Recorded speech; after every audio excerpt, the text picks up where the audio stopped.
Hi and welcome to the channel. I'm Tim and this is Run Tall. On today's video, we're talking Asics. I've got the Asics Gel Nimbus 25. Now this sits solidly in a max cushion shoe offering, and it's seen huge updates from the previous version of the shoe, which is of course the Gel Nimbus 24. As you can see, they don't even look like the same shoe at all. They revamped it basically from the upper, midsole, outsole, everything pretty much has changed on this shoe. So now it does sit solidly in that max cushion offering. And we're going to be comparing that with the Novablast 3. Now the Novablast 3 actually came out in 2022. And for many, it was considered to be the daily training running shoe of the year. It too seen some updates from the previous version, just not quite such a revamping of the shoe at all. And we'll talk about a few of those changes, but mainly what I wanted to focus on is the two daily training offerings that they have here between these two shoes. And these are the most recent version of both models of these shoes. So now, when it comes to cost, we'll just start with that. The Gel Nimbus 25, that's going to run you $160 US, while the Novablast 3, that costs $140 US. So it's $20 cheaper. There is a difference in the weight. I did order both of these shoes true to size for me, which is a US men's size 9. The Gel Nimbus 25, now that comes in at 10.5 ounces on my scales, or 298 grams. Now with the Novablast 3, it's gained a little bit of weight since the first time that I wore it. So I'm going to go with the weight that I'm getting on my scales today. But it's still lightweight, really, for a daily trainer. It comes in at 8.5 ounces. And again, that's a US men's size 9 on my scales, or 241 grams. So still a very lightweight daily training option for you. All right, so let's just start with the uppers on both of these shoes. With the Gel Nimbus 25, it has a knit upper. It's really soft to the touch. I like the comfort of the upper, I have to say. It's got a very form-fit feel to it. Snugs up to my foot really well. Very comfortable right out of the box. Plenty of room up in the toe box for me to be able to display my toes. Haven't had any issues that way at all. It's not, I wish it was a little bit cooler underfoot.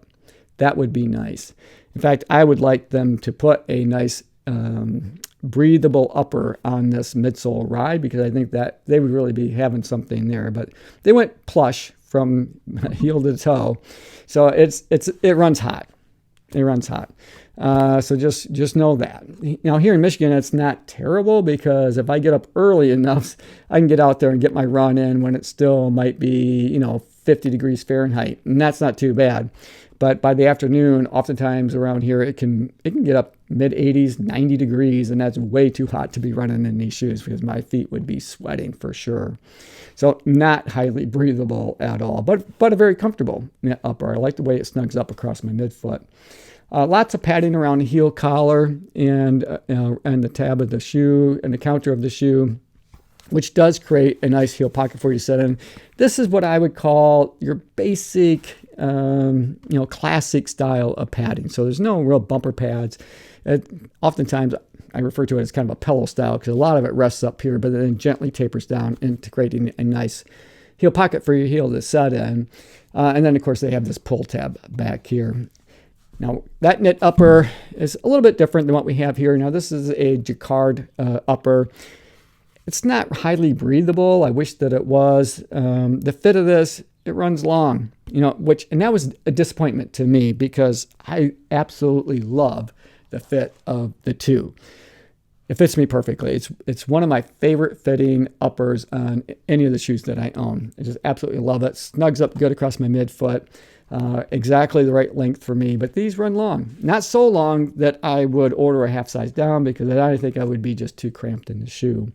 So I'm kind of stuck with a shoe that feels a little bit more than what I want coming off the end of the toe there. So I have more than a thumb's width when I have my feet in these shoes, for sure. But it does snug up pretty well across the midfoot. That's not been an issue. The comfort in terms of blistering or hot spots, no issue in either of these shoes. So you really can't go wrong that way. I wish that they were a little bit more breathable. They are more breathable than the Gel Nimbus 25, but they're not highly breathable. My feet can still get pretty warm in these too. Lots of padding, very similar in terms of the amount of padding around the heel collar and the tab. And very similar in style, where it's a bit more of a pillow up at the top and tapers down into that nice solid heel pocket for your heel to set in. I didn't have any issues in either shoe with any kind of slippage. No, like I said, no hot spots, anything like that around the collar or the counter of the shoe. They fit really comfortable. So I love that. So, you really can't go wrong in terms of the fit in either one of these shoes. I think you're going to be comfortable, but just know. But, if you have a chance to try on the Novablast 3, I would definitely do that if you can, or make sure that you have a good return policy. And I really wish that I could run in an 8.5 men's US size 8.5, because I'm curious if my opinion of the shoe might change if I had a more snug fit, in that, or at least not so long of a fit in the toe locks. But I don't have an opportunity to do that, so, it is what it is. All right, so let's talk about the tongue on each of these and the lace enclosure system, because they're quite a bit different. Even though they're both Asics shoes, we have not necessarily a traditional eyelet chain here. You can see that they have these loops that your laces go through. The only thing with that is I found that, when you go to snug up the shoe, the laces don't really grip to those loops at all. So as soon as you let the tension off, the tension will come off the laces. So I have to work a little bit more and finesse it a little bit more to keep that locked in feeling, snugging it up across the midfoot. So I didn't necessarily have any trouble with it. It's just I had to finesse it a little bit more. The tongue is stretchy. You probably heard that many times before. It is gusseted, and I like that. So it's gusseted on both sides, so it's not going to go anywhere. It does have this little pass-through tab here that you can use to help get the shoes on now. And you also have that one in the heel I pointed out earlier. And I do appreciate that, because when I go to put these on, that tongue does get pretty stretchy. So I do end up using this, because if I put all my force here, that tongue just really pulls out. I mean, just look at that stretch. It's kind of crazy. I loved it at first when I first was introduced to it in the 24 version of the shoe. I'm not as big a fan. They could tone that down for me. I guess that's what I'm saying. Now, they do have a little bit of padding up here, but otherwise the tongue is really pretty thin. And the tongue itself is pretty breathable. I don't know if you can, yeah, there you go. You can kind of see through that, how it's lots of perforations there in that stretch material. The tongue on the Novablast 3 is also very thin. There isn't really any padding up here at the top to speak of. There's a little bit. It's got a little bit of stretch, but nothing like what we just saw in the 25. It too is gusseted, so you can see it's gusseted on both sides. So that tongue's not going anywhere. So they did a really good job with the gussets on these. I like that a lot, because you don't have to worry about it slipping down off to the side and causing some problems out on the run when you got to stop and relace your shoe, that kind of thing. So no issues with that at all. I really appreciate that. The eyelet chain here on this shoe is very traditional. No wow factor, but you don't need a wow factor. It does a good job locking you in and keeping you nice and secure across the midfoot section of the shoe. Both the shoes do have the opportunity with that extra eyelet to run with runner's knot if you want to. I normally do in all of my shoes, but I found in a couple lately that it was more comfortable not to use that extra eyelet chain for a runner's knot. So it's nice to have the option, though, if you want. And both shoes locked in really solidly across the midfoot, kept my heel in place really well. So let's take a look at the heel counter. As soon as I got the Novablast 3 in my hand, I'm going to kind of put it up on my shoulder and kind of give it that pinch test. And you can see there is a lot of structure. You got some plastic back here as well.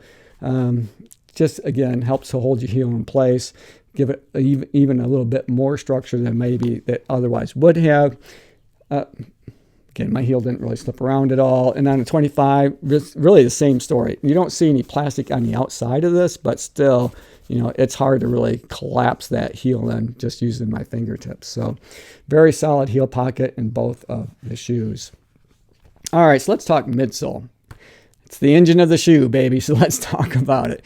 Lots of foam. Just check that out. So it's their Flight Foam Blast Plus Eco, which means that they're using some recycled material. And there is a ton of it. 41.5 millimeters in heel and 33.5 up into forefoot. So it has an 8 mil offset from the heel to the toe. I do think it's worth mentioning that the one piece of tech that they did keep from the previous version of the shoe is the gel in the heel. And I think if you're a heel striker, that's going to do pretty good for you, because when I ran in 24s, and it was one of my favorite shoes to run in last year for sure, is that, you know, they had gel up in the forefoot with that. They also had a trussing system, but they had gel in the heel and up in the forefoot. And when I was moving through my gait, I felt like that the gel up in the forefoot of the shoe was doing a good job in absorbing the impact of my foot strike. So I think if you're a heel striker, leaving that gel in the heel of this model of the shoe is going to do a good job absorbing the impact of your foot strike as well. It doesn't have necessarily a real aggressive rocker design, but there is a little bit there, as you can see. It's a fairly smooth ride. It's lots of cushion. I do enjoy the amount of cushion that I get out of these shoes. Lots of cushion back in the heel in case you're a heel striker. I typically mid to forefoot foot strike, and you know, it feels really good. It does feel good. It does run a little bit heavy, in my opinion. I don't think it actually runs lighter than the weight that it is. Some shoes do. These do feel like they're a little bit heavy on my feet. So you can go out on those long runs. I think you're going to be comfortable in terms of, you know, the cushioning, but your legs might get a little bit more tired just feeling that extra weight, because you're not necessarily getting a ton of help as you move through your gait cycle in these shoes, or I didn't feel like I was anyway. The one thing I will note, though, is that you know, they're pretty stable this way, but it's interesting with all that foam up in the forefoot and being more of a midfoot striker here. I did feel like I was getting a bit more stress on my ankle, especially on the medial side. So that's just something to note. If you have weaker ankles, yeah, you know, you might, if you have an opportunity, you might want to try to run on these at your local run shop, maybe on a treadmill or something, or make sure that you have a good return policy in case they don't fit or don't work out for you. Because I did notice, like I said, that for whatever reason, maybe I'm thinking it's all the stack height, maybe just the extra cushion up here, that it was putting a little bit more stress on the inside, especially of my ankle there, and that posterior tibial tendon that runs in there. And I'm super sensitive to that right now because I'm coming off of an injury where that was a problem for me, and with some tendonitis. So this, I think if I was running healthy, maybe I wouldn't have noticed it so much, but because it is a bit sensitive, I could tell that there was a little bit more stress there being put on by these shoes than other running shoes that I had on my feet. Okay, so let's talk about the midsole here. Again, they have their Flight Foam Blast Plus. It's not Eco, but it's their Flight Foam Blast Plus. They don't have nearly as much of a stack height here, as you can see. In the Novablast 3, you've got 31 millimeters in the heel and 23 up in the forefoot. So still, you have an 8 millimeter offset. So if that's your sweet spot, you really can't go wrong with either shoe. It's got an 8 millimeter offset from the heel to the toe. Now, these are an interesting shoe, because as a midfoot striker, I sometimes can feel like these are kind of thudding the ground a little bit. I know it was the running shoe of the year for many people. At times it can feel a little bit clunky for me, depending on how I'm landing in these shoes. When I'm walking in them, they definitely feel just a little bit clunky. And so I think what's happening, if you look at the geometry of that midsole, outsole, you can see that it's a bit concaved here. And that's, you know, quite a bit different than most of the running shoes that I have. Even the Gel Nimbus 25 have more of a rounded feel to them, more of that rocker roll, so it's a bit more smooth. So when I'm just walking in these and I heel strike when I'm walking, it feels like it's just kind of, you know, hitting back here and then thud, and then I'm kind of moving through. So it's a noticeable glitch or kind of a clink as I go through. A little bit clunky, I guess, is the best way that I can describe it. Now, when I get up and I'm running at, you know, just an easy, moderate pace, as long as I'm kind of hitting right here on the, you know, kind of the metatarsal part of my foot, or right there on the pads of my feet, they feel pretty good. You know, I can move through pretty quickly and it feels pretty smooth. But if I fall back a little bit, again, I feel like it's just a little bit clunky for me.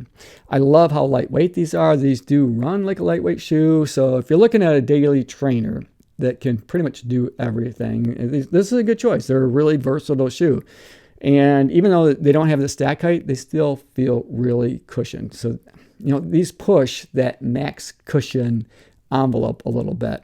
So, you know, if you got your max cushion way over here and the more responsive ride on this side, they're pushing way closer to this edge over here. So they're not as cushioned, obviously, as the 25s are, but they are a highly cushioned shoe.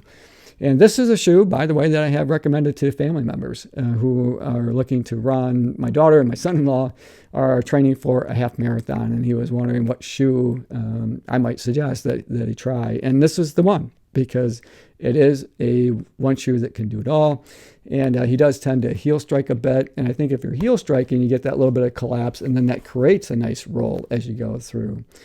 So it's working out well for him. And again, it's a shoe that I don't have any qualms about recommending to others who are looking for a highly versatile daily trainer. So if you're looking between these two shoes, in terms of the midsole ride, slow and steady as she goes, the Gel Nimbus 25 is a good choice. Don't expect to be able to really pick up the pace in these shoes. It's, you're just not getting a lot of help as you move through your gait, while the Novablast 3 is a bit faster shoe, so it still feels comfortable running at slower paces. But if you want to pick up the pace, progression run, or even run some intervals in these shoes, I think it'd be fine to do that. So let's take a look at the outsole. Now here we've got, pretty good amount of coverage from the heel to the toe, and basically the same here. But the one thing I do want to point out is there is a big difference in the design. So here they have their trampoline, what they call trampoline pod on the Novablast 3 to give you that extra bit of bounce as if you were on a trampoline. And you do feel that for sure. It's got a little bit of a heel groove back here, got that pod up in the forefoot. So it does feel a little bit springy, much more so than the Gel Nimbus 25 does as you move through your gait. So I do enjoy that. I've always enjoyed that design, and this is a feature that they've kept right from the very first version of this shoe. All right, so the other thing though that I did want to know on the outsole is, they've got enough there to be able to cover up and protect the FlightFoam Blast Plus Eco and FlightFoam Blast Plus here, but they're a little bit slippery in wet conditions for me. I noticed that right off the bat in the Novablast 3, so just be wary. I did have these out on the trails. And that's something that I think is worth noting. As I mentioned, just briefly, I am coming off an injury, and these are the first shoes that I wore to take out on that road to recovery, I guess. My return to run, as it were. So they feel pretty comfortable that way, more so for me than the Gel Nimbus 25 did, because these, like I said, put a little bit of extra stress. My ankle, that tendon, seemed to have to do a little bit more work in these than they did here. So while they're both, not loosey-goosey shoes per se, these just felt a little better. And I think it has everything to do with the foot not having quite so much cushion there. So a little bit more than what I needed probably in the Gel Nimbus 25, because I had to do a little bit more work to stay steady on those shoes than I do in these. So I had these out, and I took them out on the trails, and they did fine on the trails, in a little bit of loose gravel here and there, that kind of thing, but they're not a highly technical trail. None of the ones that I run really are. I didn't take these on any of the more difficult parts of that trail anyway. Took them out on parts that I knew pretty well would be where these would do fine, and they did do fine that way. But wet conditions, just be a little bit wary. So if you're like me, this time of year, everybody's got their sprinklers out, it seems like, water in their lawns, which means that the sidewalks and even parts of the road that get caught up in that can get a little bit slick. So just be careful. They're a little bit slick in wet conditions. So if between those two shoes, for me, it's kind of a no-brainer, really. I prefer the Novablast 3 over the Asics Gel Nimbus 25. It just fits my running style a little bit better. I don't put as much tension there on the medial side of my foot, on that tendon especially. They're lighter, a lot lighter, 2 ounces lighter, and that does come into play, especially on longer runs.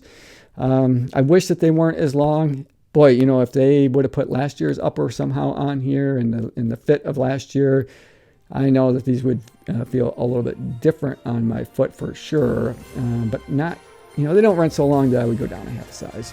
I'm not comfortable saying that, but I would have liked it to fit like last year. All right, so that is it for today's video. I hope you guys enjoyed it. I know it ran a little bit long, so I apologize for that. I try to keep these a little bit shorter, but as always, run tall, run strong, be kind of one another. Thanks for watching. We'll see you next time, right here on Run Tall with Tim.